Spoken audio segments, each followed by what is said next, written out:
क्या आप कभी फैसिनेट हुए हो कि हैकिंग की दुनिया कैसी होती है? तो आज की वीडियो में हम बात करेंगे एक डिटेल रोड मैप के बारे में कि आप कैसे 2025 में आप हैकर बन सकते हो। तो आज हम एक्सप्लोर करेंगे डिफरेंट एसेंशियल स्किल्स आपको जो आनी चाहिए, लर्निंग पाथ आप कौन सा फॉलो करें, प्रैक्टिकल स्किल्स कौन कौन सी आपको आनी चाहिए जिससे कि आप इस फील्ड में एंट्री ले सकते हो। आप इंटरेस्टेड हो या ना हो एथिकल हैकिंग में या पेनिट्रेशन टेस्टिंग में, और बस आप एक्सप्लोर करना चाहते हो कि साइबर सिक्योरिटी की वर्ल्ड में ऑफेंसिव सिक्योरिटी कैसी होती है, तो ये वीडियो आपके लिए है कि हम यहाँ पे डिटेल कॉम्प्रिहेंसिव व्यू में बात करेंगे। Hello everyone, welcome to my channel. मैं आप सबका अपना नितिश आज मैं फिर हाजिर हो गया हूँ अपनी न्यू वीडियो के साथ। क्या आप कभी फैसिनेट हुए हो कि हैकिंग की दुनिया कैसी होती है और आप ये जानना चाहते हो कि साइबर सिक्योरिटी कैसे डिफेंड और अटैक करती है, तो ये वीडियो आपके लिए है। तो आज की वीडियो में हम बात करेंगे एक डिटेल रोड मैप के बारे में कि आप कैसे 2025 में आप हैकर बन सकते हो। तो आज हम एक्सप्लोर करेंगे डिफरेंट एसेंशियल स्किल्स आपको जो आनी चाहिए, लर्निंग पाथ आप कौन सा फॉलो करें, प्रैक्टिकल स्किल्स कौन कौन सी आपको आनी चाहिए जिससे कि आप इस फील्ड में एंट्री ले सकते हो। आप इंटरेस्टेड हो या ना हो एथिकल हैकिंग में या पेनिट्रेशन टेस्टिंग में, और बस आप एक्सप्लोर करना चाहते हो कि साइबर सिक्योरिटी की वर्ल्ड में ऑफेंसिव सिक्योरिटी कैसी होती है, तो ये वीडियो आपके लिए है कि हम यहाँ पे डिटेल कॉम्प्रिहेंसिव व्यू में बात करेंगे। तो हैकर बनने के लिए आपको काफ़ी एफर्ट और टाइम देना पड़ेगा, आपको स्ट्रॉन्ग फाउंडेशन बिल्ड करना पड़ेगा, तभी आप बन सकते हो। तो आगे बढ़ने से पहले हम जानेंगे कि हैकर क्या मतलब है, हैकर का मतलब क्या है। तो इन दिस कॉन्टेक्स्ट हम एक इंडिविजुअल के बारे में बात कर रहे हैं जिसको बहुत ज़्यादा डीप अंडरस्टैंडिंग है कंप्यूटर सिस्टम, नेटवर्क्स और सॉफ्टवेयर के बारे में, जो कि बहुत ज़्यादा स्किल्ड है वल्नरेबिलिटीज़ को फाइंड करने में और उनको एक्सप्लॉइट करने में। As a defensive side like ethical hacking point of view से देखा जाए, और ऐसा penetration test type offensive side से, दोनों साइड्स जो हैकर का मतलब है वो हर जगह डिफरेंट कॉन्टेक्स्ट में अलग अलग है। तो आज हम बात करेंगे एथिकल हैकिंग की, एथिक्स जहाँ पे बीच में आ रहे हो, तो उसके इर्द गिर्द हम लोग एक वीडियो बना रहे हैं। तो इस बात को आप काफ़ी ध्यान से रखिए कि हम लोग एथिकल हैकिंग के बारे में बात कर रहे हैं। इसमें हम लोग इलीगल एक्टिविटीज़ के बारे में बात नहीं कर रहे हैं, बट टेस्टिंग के बारे में बात कर रहे हैं विद इन ए लिमिट, ताकि एक हम टेस्टिंग एक लिमिट में कर पाए सिस्टम की, ताकि हमको और सिक्योर उसको बना पाए सिस्टम्स को। जो हैकिंग एक फील्ड है requires blend of technical expertise, problem solving skills आपको आनी चाहिए, और एथिक्स की वैल्यूज़ आपके अंदर होनी चाहिए। एथिकल हैकिंग की जर्नी में आपको स्टार्ट करना है या एंट्री चाहिए, तो सबसे पहले आपको एक स्ट्रॉन्ग टेक्निकल स्किल का फाउंडेशन आपको क्लियर होना चाहिए, कि आपको सारी बेसिक्स क्लियर होने चाहिए। तो आज हम बात करेंगे कि डिफरेंट स्किल्स कौन कौन सी आपको आनी चाहिए। तो सबसे पहले हमारी लिनक्स, आपको लिनक्स जरूर आनी चाहिए। तो लिनक्स ऑपरेटिंग सिस्टम के बारे में आपको पता होना चाहिए, कैसे आप फाइल सिस्टम उसके अंदर क्या होता है, परमिशंस कैसे आप यूज़र को दे सकते हो, कैसे आप मैनेज कर सकते हो उसमें अदर यूज़र्स को, और ऑपरेटिंग सिस्टम के बारे में, लिनक्स ऑपरेटिंग सिस्टम के बारे में सबसे पहले आपको जानना चाहिए, क्योंकि जितने भी सॉफ्टवेयर हैं या बैकएंड में सिस्टम्स हैं सबके लिनक्स में रन कर रहे हैं। तो लिनक्स ऑपरेटिंग सिस्टम को आपको सबसे ज़्यादा आना चाहिए और बहुत इंपॉर्टेंट है as a cyber security point of view. और अगर आपको एथिकल हैकिंग या पेनिट्रेशन टेस्टिंग या offensive side of cyber security में जाना है तो भी आपको सबसे ज़्यादा लिनक्स आना चाहिए।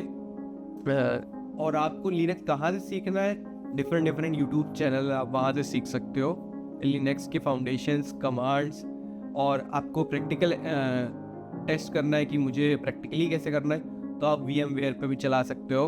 तो आप VM पे भी चला सकते हो या अपने वर्चुअल मशीन्स पे भी, जहाँ पे आप एक सेपरेट स्पेस दे के आप बना सकते हो, या फिर पूरा ऑपरेटिंग सिस्टम ही लिनक्स पे कर सकते हो, ताकि स्टार्टिंग से एक स्क्रैच से आपको डेली लिनक्स पे एक्सपीरियंस करने को मिले, लाइक डिफरेंट चीज़ें के, जैसे आप विंडोज़ पे काम करते हो वैसे लिनक्स पे आप डेली काम कर लो, ताकि आपकी एक हैबिट बन जाए। और इसके अलावा आपको सीखना हो तो यूडीमी का भी आप सहारा ले सकते हो, वहाँ पे भी डिफरेंट कोर्सेज हैं, उस पर भी आप जाके आप सीख सकते हो। तो लिनक्स एक बेसिक सबसे ज़्यादा ज़रूरी एक स्किल है जो आपको आनी चाहिए। तो सेकेंड है हमारी नेटवर्किंग। आपको नेटवर्किंग ज़रूर आनी चाहिए कि डिफरेंट लेयर्स के मॉडल क्या है, OSI लेयर के, और TCP IP वर्क कैसे करता है, कैसे आप डेटा ट्रांसमिट करते हो, कैसे ट्रबल शूटिंग करो आप नेटवर्क में। तो ये आपको स्किल ज़रूर आनी चाहिए, कैसे नेटवर्क में काम हो रहा है। तो नेटवर्किंग आपको एक बहुत बेसिक लेवल पे आनी चाहिए कि नेटवर्किंग की फाउंडेशन आपको क्लियर होना चाहिए, जो कि वो साइबर सिक्योरिटी के लिए तो आनी ही चाहिए। तो आपको ये सीखना कहाँ से आप जान सकते हो। यूट्यूब तो एक मेन सोर्स है ही। आप CCNA का कोर्स कर सकते हो कहीं भी यूट्यूब पे भी पड़ा हुआ है, यूडीमी पे भी है, वहाँ पे आप सीख सकते हो। तो नेटवर्क के ऑलमोस्ट आपके जितने भी बेसिक्स हैं वो आपको क्लियर होंगे। कैसे नेटवर्क वर्क करता है, कैसे नेटवर्क में system, IP, private IP, public IP कैसे असाइन होती है, IPv4, IPv6 क्या होता है, ये सब आपको बारे में जानने को मिलेगा। तो आपको नेटवर्किंग ज़रूर आनी चाहिए। जो कि थर्ड थिंग है, हमारी प्रोग्रामिंग लैंग्वेज आपको ज़रूर आनी चाहिए। अगर आप बिगनर हो या इस फील्ड में आना चाहते हो तो आपको प्रोग्रामिंग ज़रूर आनी चाहिए। प्रोग्रामिंग आप ले सकते हो पाइथन, जो कि ईजी टू लर्न है। एज अ इंग्लिश लगेगी, आप इंग्लिश पढ़ रहे हो, आपको ईजिली समझ में आएगी। तो प्रोग्रामिंग इसलिए यूज़ करनी चाहिए। स्क्रिप्टिंग, आप बहुत सारी स्क्रिप्टिंग करते हो। आप स्क्रिप्टिंग मतलब आप एक कोई भी टास्क से आप उसको ऑटोमेट कर रहे हो, स्क्रिप्ट बना के आप सेम चीज़ें खुद नहीं करके आप स्क्रिप्ट बना के आप वो काम करवा रहे हो। तो आपको स्क्रिप्टिंग ज़रूर आनी चाहिए as a programming language. Python एक प्रोग्रामिंग लैंग्वेज भी, आप स्क्रिप्टिंग का भी काम कर सकते हैं। तो साइबर सिक्योरिटी वर्ल्ड में बहुत ज़्यादा इंपॉर्टेंट है, आपको आनी चाहिए। आप यूट्यूब से तो सीख ही सकते हो, आप इस पर प्रोजेक्ट भी कर सकते हो। यूट्यूब पे बहुत सारे कोर्सेज हैं जहाँ पे project as a project point of view से भी सिखाते हैं कि सिखाते सिखाते आप एक प्रोजेक्ट भी बना लो और सिखाने के बाद भी प्रोजेक्ट कर लो। तो आपको जहाँ से कंफर्टेबल हो आप वहाँ से सीखो, आप इस पर प्रोजेक्ट करो, अपने CV पे भी डालो। आपको एक एज मिलेगा कि आपने एक प्रोजेक्ट बनाया है। एज अ प्रोग्रामिंग लैंग्वेज पे भी एक रहेगा कि कमांड है, और आपकी CV पे शॉर्ट लिस्ट होने के चांसेस भी हैं। अगर आप जॉब ढूंढ रहे हो एज अ बिगिनर या इंटर्न आपको चाहिए, तो हाँ, ये आप क्रिएट कर सकते हो। गिटहब पे डालना, गिटहब की लिंक आप अपने CV पे डालना, तो एक एज मिलेगा। अगर इसके अलावा भी आपको प्रोग्रामिंग लैंग्वेज पे सीखनी है तो आप गो सीख सकते हो, गोलैंड, जो कि US में काफ़ी पॉपुलर है, इंडिया में इतनी पॉपुलर नहीं हुई है या कोई बात नहीं कर रहा है। तो आपको गो लैंग्वेज भी सीखनी चाहिए। अगर आपको ऑलरेडी पाइथन आती है तो आपको क्रिप्टोग्राफी की नॉलेज भी होनी चाहिए। कैसे आप सिक्योर कम्युनिकेशन कर सकते हो इस नेटवर्क की वर्ल्ड में, ताकि आप इंस्क्रिप्शन परफॉर्म कर सको। हैशिंग होती है, डिफरेंट टेक्निक्स होती है, और डिफरेंट एल्गोरिथम होती है। आप इसके बारे में जानोगे कि आप कैसे सिक्योर कम्युनिकेशन इस नेटवर्क में, इस वर्ल्ड में आप कैसे कर सकते हो कोई भी नेटवर्क्स में। तो आपको क्रिप्टोग्राफी की नॉलेज होनी चाहिए, और डेटाबेस की भी आपको नॉलेज होनी चाहिए। कैसे डेटाबेस में आप एंट्री कर रहे हो, आप कैसे रिट्रीव कर रहे हो डेटा, और डेटाबेस में जैसे कि SQL आपको आनी चाहिए कि आप डेटा कैसे रिट्रीव कर रहे हो टेबल से, आप कैसे डाल रहे हो उस डेटाबेस में, ताकि क्योंकि अटैकर्स डेटा कहाँ से निकालेगा, डेटाबेसिस से निकालेगा जहाँ पे डेटा है। तो as a database point of view से भी आपको डेटाबेस की नॉलेज होनी चाहिए। बेसिक्स में इतना हाई लेवल पे नहीं, बट आपको डेटाबेस भी आना चाहिए। उसके बाद आपको असेंबली लैंग्वेज की भी नॉलेज होनी चाहिए कि हमारा सिस्टम कैसे वर्क कर रहा है इंटरनली। तो अगर आप बीटेक कर रहे हो तो बीटेक में भी एक असेंबली लैंग्वेज पे एक सब्जेक्ट होता है इलेक्ट्रॉनिक्स और कम्युनिकेशन का, तो वहाँ पे भी सीख सकते हो। बट आपको एज अ हैकर बनने के लिए, offensive side of cyber security जाने के लिए आपको आना चाहिए कि असेंबली लैंग्वेज हमारा सिस्टम कैसे वर्क कर रहा है, उसकी लैंग्वेज होती है सिस्टम वर्क कैसे कर रहा है, उसको असेंबली लैंग्वेज बोल रहे होते हैं। तो आपको उस पर आना कमांड होनी चाहिए बेसिक, ये हमारे सिस्टम कैसे वर्क कर रहा है। कैप्चर द फ्लैग कॉम्पिटिशन होता है, आप यहाँ पे आप कंपटीशन में पार्ट ले सकते हो। ऐसा एक हैकिंग सिनेरियो वर्ल्ड का दिया जाता है जहाँ पे वहाँ पे आप डिफरेंट टास्क को परफॉर्म करके आप वो कंपटीशन में पार्ट ले सकते हो। डिफरेंट वहाँ पे टास्क दिए जाएंगे, आपको उसको रिजॉल्व करना पड़ेगा। वही आप offensive side of cyber security में करते हो एज अ पेनिट्रेशन टेस्टर। तो आपको ये डिफरेंट कॉम्पिटिशन्स में CTF के पार्ट लेना चाहिए। और हैकाथॉन्स भी होती हैं, वहाँ पे भी आपको पार्ट लेना चाहिए कि डिफरेंट वेज आपको पता चले कि एक प्रॉब्लम को सॉल्व करने के कितने डिफरेंट वेज होते हैं, कौन सा दूसरी टीम या दूसरा पर्सन कैसे सोच रहा है उस प्रॉब्लम को लेके, कैसे अप्रोच रख रहा है। तो वहाँ से आप सीखते हो कि डिफरेंट लोग भी कैसे उसी प्रॉब्लम को सॉल्व कर रहे हैं और आप कैसे कर रहे हो।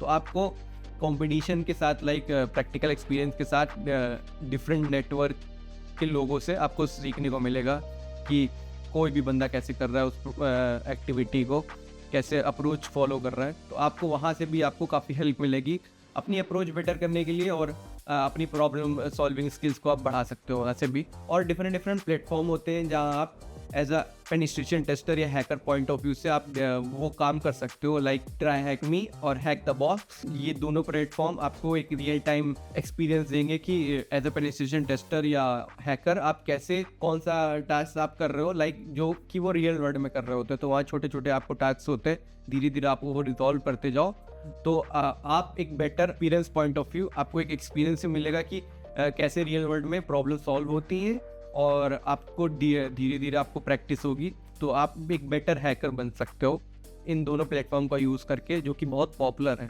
आप सर्टिफिकेशन का भी सहारा ले सकते हो या सर्टिफिकेशन भी कर सकते हो। आप सबसे पहले बेसिक आपको आनी चाहिए, उसके लिए आपको सिक्योरिटी प्लस करना चाहिए कॉम्चिया का, ताकि आपके सारे सिक्योरिटी के बेसिक्स क्लियर हो। देन उसके बाद आपको मूव फॉरवर्ड करना है, तो एक कॉम्चिया का ही पेन टेस्ट होता है, वो भी आप पढ़ सकते हो। आप एग्ज़ाम मत देना या किसी का भी एग्ज़ाम मत देना, आप एज अ रोड मैप की तरीके से आपको हर जगह अलग अलग ढूंढना पड़ रहा है, तो आपको एक रोड मैप चाहिए कि हाँ मेरे पास सारी चीज़ें लाइन अप हो, मैं उस चीज़ को फॉलो करके पढ़ूँ। तो आप सर्टिफिकेशन का सहारा ले सकते हो, जहाँ पे वेव एक फ्लो मिलता है, सब चीज़ें डिफाइंड होती है, तो आपको एक बेटर अंडरस्टैंडिंग भी मिलती है और एक सेंस ऑफ सेटिस्फैक्शन मिलता है कि हाँ मुझे इतना पढ़ना है और इस चीज़ से मुझे ये चीज़ आ जाएगी। तो आप पेन टेस्ट भी पढ़ सकते हो, ईसी काउंसिल का आप CH भी पढ़ सकते हो, वो भी एक सर्टिफिकेशन है। और उसके बाद ये तो थ्योरेटिकल हो गए कि आपकी बेसिक फाउंडेशन क्लियर करने के लिए। अगर प्रैक्टिकल पॉइंट ऑफ व्यू से देखा जाए, EGPT है, आप वो भी कर सकते हो, वो एग्ज़ाम दे भी सकते हो, जिससे कि आपको रियल वर्ल्ड प्रॉब्लम मिलेगी, जहाँ पे आपको प्रैक्टिकल चीज़ें करने को मिलेगी, तो वो एग्ज़ाम उसी पे फोकस करता है। तो आप एक बेटर आपको अंडरस्टैंडिंग मिलेगी कि हैकर या पेनिट्रेशन टेस्टर जॉब में आप क्या करना क्या है। और इसके बाद आप OSCP भी कर सकते हो, जो कि काफ़ी फेमस सर्टिफिकेशन है, जो कि एक रियल वर्ल्ड के पे बेसिस रहता है कि 24 घंटे आपको मिलते हैं। आपको सेम सिस्टम को ब्रीच करना होता है, उसमें जाके आपको डिफरेंट जो भी टास्क दिए रहते हैं वो परफॉर्म करने पड़ते हैं, जो कि आप सीख रहे होते हो बैकएंड में। अभी मैंने बताया कि try hack me hack the box में आप जो काम करोगे, तो वो भी एक सिमिलर रहता है रियल वर्ल्ड से, तो वही OSCP में भी रहता है। आपको 24 घंटे मिलते हैं आपको वो सिस्टम ब्रेक करने में, जो कि आपको काफ़ी मदद मिलेगी अगर ये एग्ज़ाम क्लियर करने में। आपको नेटवर्किंग भी आनी चाहिए, एज अ ह्यूमन नेटवर्किंग आपको आनी चाहिए, जो मैं कहना चाहता हूँ। As a different cyber security person से आप मिले हो, आप इस इंडस्ट्री के बारे में और जानोगे कि क्या क्या डिफरेंट डोमेन्स होते हैं, या फिर सिक्योरिटी डोमेन्स में जो हम बात कर रहे हैं ऑफेंसिव साइड में क्या होता है, कैसे कैसे काम करते हैं लोग। तो ये आप ह्यूमन नेटवर्किंग आप करोगे, तो आपको एक जॉब मिलने के भी चांसेस ज़्यादा रहेंगे, और आपको डिफरेंट लोगों से नॉलेज भी मिलेगी। आप उस तरीके से भी आप सीख सकते हो। आप खुद एजुकेशन लेके तो सीख ही रहे हो, आप डिफरेंट लोगों से मिल रहे हो, वहाँ से नॉलेज लोगे तो वहाँ से भी सीखने को मिलेगा। और ये बहुत ज़रूरी है कि आप रियल वर्ल्ड एक्सपीरियंस लो, और ये बहुत इंपॉर्टेंट है कि आप अपना एक्सपीरियंस बिल्ड कर रहे हो रियल वर्ल्ड एप्लीकेशंस के ऊपर। और आप हर चीज़ डॉक्यूमेंट करके रखो, हर चीज़ लिखो कि मैं कहाँ पे, लाइक आप CTF में कंपटीशन में पार्ट ले रहे हो, हैकाथॉन्स में पार्ट ले रहे हो, तो वहाँ से क्या लर्निंग मिल रही है, आप डिफरेंट चीज़ें पढ़ रहे हो, वहाँ से क्या लर्निंग मिल रही है, आप उसको डॉक्यूमेंट करो, ब्लॉग लिखो, या फिर अपने पास ही रखो, आपको ब्लॉग नहीं लिखने का शौक है तो, बट एक डॉक्यूमेंट बना के रखो, तो आपको बेटर रहेगा कि हाँ मैं डेली अपनी चीज़ों को ट्रैक कर रहे हो। उस तरीके से भी आप एक अप्रोच फॉलो कर सकते हो हैकर बनने या फिर किसी भी साइबर सिक्योरिटी के डोमेन्स में आने के लिए, ताकि क्योंकि हर चीज़ इंटर रिलेटेड है, तो आप एक डॉक्यूमेंट करके चलोगे तो आपके पास एक ट्रैकिंग रहेगी और आपको रिवाइज करने में भी ईजिली रहेगा। और हैकर बनने के लिए आपको काफ़ी टाइम और एफर्ट देना पड़ेगा। ऐसा नहीं है कि आप एक दिन में हैकर बन जाओगे, आपको पेनिट्रेशन टेस्टिंग या offensive side of cyber security job मिल जाएगी। आपको एटलीस्ट 1 और 2 ईयर्स आपको देने पड़ेंगे इस फील्ड में या इस नॉलेज को लेने के लिए। ऑलरेडी आपको 1 और 2 साल लग जाएंगे। देन आप एक डिफरेंट डोमेन्स के बारे में जानोगे या इस फील्ड के बारे में जानोगे, तो आपको जॉब लेने में आसानी मिलेगी एज अ बिगिनर और एज अ नॉन IT गाय, कि आप इस फील्ड में आना चाहते हो और या हैकर बनना चाहते हो बेसिकली, तो आपको ये बेसिक चीज़ें आनी पड़ेंगी। उसके लिए आपको 1-2 साल आपको देने पड़ेंगे, चाहे इंटर्न में दो, चाहे कोई भी domain of cyber security job लेके आप देन स्विच कर सकते हो हैकर बनने में या पेनिट्रेशन टेस्टर जॉब करने में। तो आपको देना पड़ेगा, बट आपको घबराना नहीं कि इतने डिफ़िकल्ट ऑब्स्टिकल्स आ रहे हैं मेरे सामने। मैं कैसे करूँगा, कैसे कोप अप करूँगा, बट आपको डेली लर्न करना पड़ेगा। आप एकदम से नहीं कर सकते हो, सब कुछ चीज़ जान सकते हो या आपको सब कुछ एकदम से नहीं मिलेगा। आपको डेली वर्क करना पड़ेगा, जैसे मैंने बताया डॉक्यूमेंट कर सकते हो। और प्रॉब्लम सॉल्विंग और क्रिएटिव थिंकिंग ये बहुत इंपॉर्टेंट है इस फील्ड में आगे बढ़ने के लिए, बजाय और भी डोमेन्स या और भी टेक्नोलॉजीज़ को लर्न करने के लिए। But as a cyber security के लिए आपको प्रॉब्लम सॉल्विंग अप्रोच आनी चाहिए। आप हर दिन as a practical point of view से सारा काम करते हो, और क्रिएटिव होना पड़ता है एज अ हैकर, क्योंकि आपको सिस्टम्स में या नेटवर्क में एंट्री करनी है, अटैकर माइंडसेट से सोचना है, तो आपको बहुत क्रिएटिव होना पड़ेगा। और आप धीरे धीरे एक्सपीरियंस गेन करोगे तो आपको एज अ रेड टीमर और ब्लू टीमर जॉब भी मिलेगी। आप जैसे भी आप साइबर सिक्योरिटी में आना चाहते हो, तो आप एक्सपीरियंस गेन करोगे तो आपको और भी डोमेन्स के बारे में पता चलेगा कि मुझे रेड टीमर में काम करना है as a offensive side of cyber security या defensive side of cyber security काम करना है। तो आप एक बेटर डिसीजन ले पाओगे आपको कौन सी साइड ऑफ साइबर सिक्योरिटी जाना है। बेसिकली क्या होता क्या है, red teamers different vulnerabilities find out करते हैं और उसको एक्सप्लॉइट करने की कोशिश करते हैं, जो कि एक कॉर्पोरेट वर्ल्ड में रहता है। छोटी सी टीम रहती है ऑफेंसिव साइड की और डिफेंसिव साइड की। तो रेड टीमिंग इनपुट देती है कि आप ऐसी चीज़ें सही कर लो, यहाँ पे हम वीक है, तो ब्लू टीम उसको सही करने की कोशिश करती है। ऐसे दोनों कोऑपरेट करके आगे काम करते हैं। और ऐसा नहीं है कि आप रेड टीमर हो तो आप ब्लू टीमिंग की जॉब नहीं कर सकते। कई जगह ब्लू टीमिंग ज़्यादा कमाती है रेड टीमिंग से। बहुत सारी इंडस्ट्रीज होती हैं जो आज भी रेड टीमर को या offensive side of cyber security को अपनी कंपनी में जॉब ही नहीं रखती हैं। उनको पता ही नहीं है कि ये चीज़ भी ज़रूरी है। वो थर्ड पार्टी असेसमेंट कराते हैं रेड टीमिंग का। तो बट धीरे धीरे साइबर सिक्योरिटी इंडिया में काफ़ी ग्रो कर रही है, तो जॉब अपॉर्चुनिटीज़ भी क्रिएट हो रही है। बट आपको लर्न करते रहना है, और कोई भी जॉब मिले साइबर सिक्योरिटी की, आपको उसमें पहले एंट्री लेने की कोशिश करनी है। फिर आपको अपने इंटरेस्ट के अकॉर्डिंग डोमेन्स में जाना है, देन आप स्विच कर सकते हो easily. But as a job लेने के लिए या कोई भी आपको जॉब मिल रही है, आप वहाँ पे जाओ पहले। अगर साइबर सिक्योरिटी की जॉब नहीं मिल रही है तो आप वहाँ पे भी जाओ, फिर देन आप स्विच करो। अगर आपको हैकर बनना है या पेनिट्रेशन टेस्टर बनना है, तो जितनी भी चीज़ें मैंने बताई वहाँ से सीखो उस टाइम पीरियड में, देन आप इजीली स्विच कर सकते हो। हैकर बनना 2025 में एक जर्नी की तरह है, जहाँ पे आपको डेली लर्न करना पड़ेगा, प्रैक्टिस करनी पड़ेगी, डेडिकेशन वर्क के साथ काम करना पड़ेगा। सो आज का वीडियो यहीं तक था। Don't forget to like and subscribe. अगर आपको हमारी वीडियो से नॉलेज मिल रही है, अपने कलीग्स के साथ भी शेयर करो, फ्रेंड के साथ भी शेयर करो, उनकी भी नॉलेज बढ़े। और आपको कोई भी डाउट्स हो, आपके कोई भी क्वेश्चंस हो, तो नीचे कमेंट कर सकते हो। मैं हर संडे को लाइव लेता हूँ रात 8 बजे, और कोशिश करता हूँ, अभी तो मैंने स्टार्टिंग करी है, जहाँ पे आपके डाउट्स 1-to-1 भी रिजॉल्व करने की कोशिश करूँ। और मैं कुछ सिक्योरिटी के बेसिक कॉन्सेप्ट भी समझाने की कोशिश करता हूँ वहाँ पे, जिससे आपके थोड़े सिक्योरिटी के बेसिक्स क्लियर हो। सो तब तक के लिए स्टे ट्यून्ड, स्टे हैप्पी।